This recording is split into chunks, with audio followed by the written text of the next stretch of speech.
This is the Horse Radio Network. This is episode 320 of Horse Tip Daily, a different horse tip, a different equine topic, a different equestrian expert every day. Horse Tip Daily brings the world of equine knowledge to you one day at a time. Today's tip is sponsored by Kentucky Performance Products. You can visit them at kppusa.com.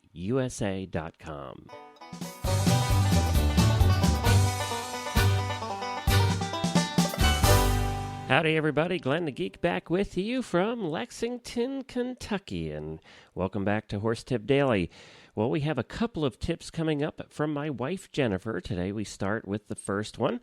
She is known here at Horse Tip Daily for doing the practical tips for things around the barn and things that you wear and just the practical ones, and everybody seems to be enjoying them. We're hearing a lot of feedback on Jennifer's tips, so we'll have her continue to join us on a regular basis. Besides, she's the easiest one to do tips with, as she now works full-time for the Horse Radio Network, and she's just in the other office. So it works out quite well, and I hope that you enjoy her tips. We'd love to hear from you at Glenn, with two N's, at horseradionetwork.com. We're going to be back with Jennifer's tip right after these words from our good friends over at Kentucky Performance Products. One thing horse people look for in a supplement is a safe, reliable product that will address the challenges facing their horse. The employees at Kentucky Performance Products couldn't agree more. In fact, they feed KPP supplements to their own horses. KPP employees are horse people too, and the horse that matters to you matters to them. That's why each bucket has to meet their high-quality standards. Their formulas are fixed to ensure consistency from bucket to bucket. Only the best ingredients are used, and each product is formulated based on sound research. KPP supplements deliver the results you are looking for. To choose the right KPP supplement for your horse, go to kppusa.com. Or to learn more about horse nutrition and interact with the experts at KPP, join their Facebook page by searching for Kentucky Performance Products. Well, howdy, Jennifer, and welcome back to Horse Tip Daily. Hi-ho. It's good to have you back again. Thanks. So, I'm glad you invited me. Yeah, you had to walk across the room. Yeah. Had to come all the way across the house from your office to mine. All the way across the house, around the corner, a good 15 steps. And I think most people probably know by now, because we've sort of announced it on different places, that you are the new producer for the Horse Radio Network, actually working on a couple of the different shows and working full-time for us. I do buttons and dials. So, yes, and so now my wife is actually working with the Horse Radio Network as well. We never disagree on anything. No. No. That never happens. No. Actually, we've worked together many times in the past, so we're kind of used to this. And your office, fortunately, we have our two offices at opposite ends of the house. Works well. So it works well. She doesn't have to listen to me blab all day, and I don't have to get the constant suggestions all day either.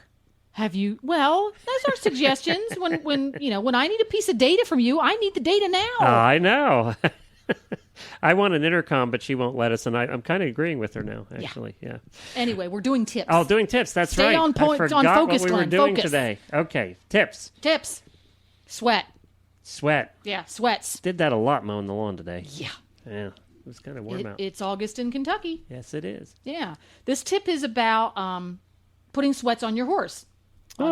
Different kind of sweat. Different kinds of sweats. Furacin or Furacin and DMSO sweats and variations thereof. There's a million different sweat recipes. Generally call for plastic wrap. Put the sweat on the horse's part, and then you put plastic wrap over top, and then you bandage. Explain to people what you're talking about that may have no idea. Oh, okay. A new horse owner who has no idea what you're talking about. A sweat is putting a preparation on the animal's skin on a part of his body where you want to increase circulation. It's heat therapy versus ice therapy. Okay. And what you're talking about in this case, a sweat is actually a product of some sort. It is, yes. It's generally an ointment kind of a texture.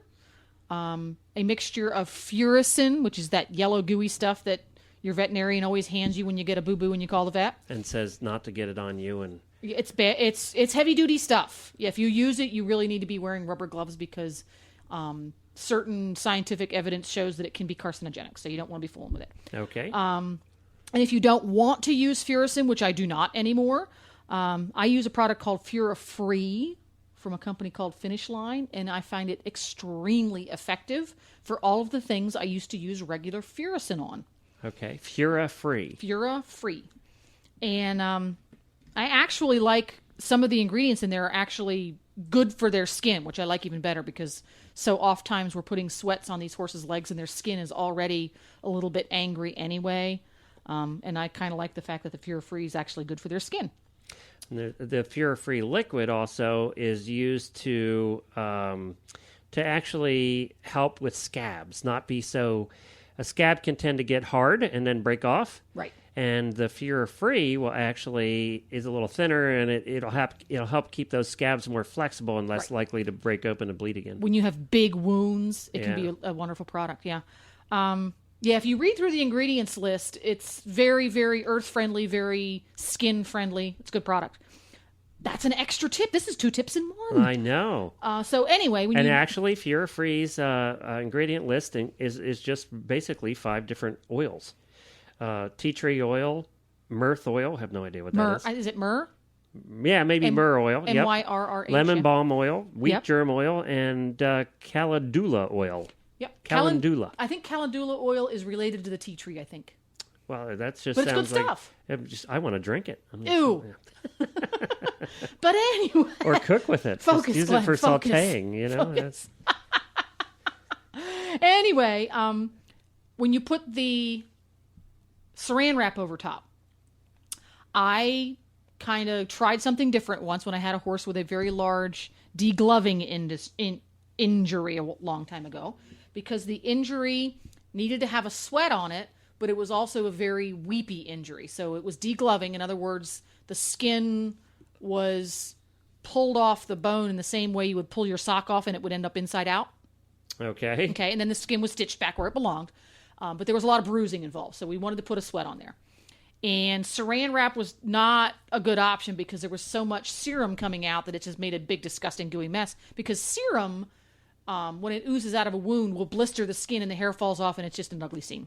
So the veterinarian suggested I use incontinence pads made for beds, the disposable kind, which on the inside are a non-woven fabric-like stuff with a very thin layer of absorbent cotton, and then the exterior layer is a very thin layer of plastic, similar in thickness to saran wrap.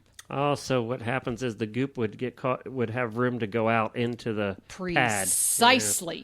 And then I just put a regular pillow wrap or a regular Nobo wrap over top of that incontinence pad, but I could put that over the wound as well as the sweat, which was on a different aspect of the same leg. It was an ugly scene.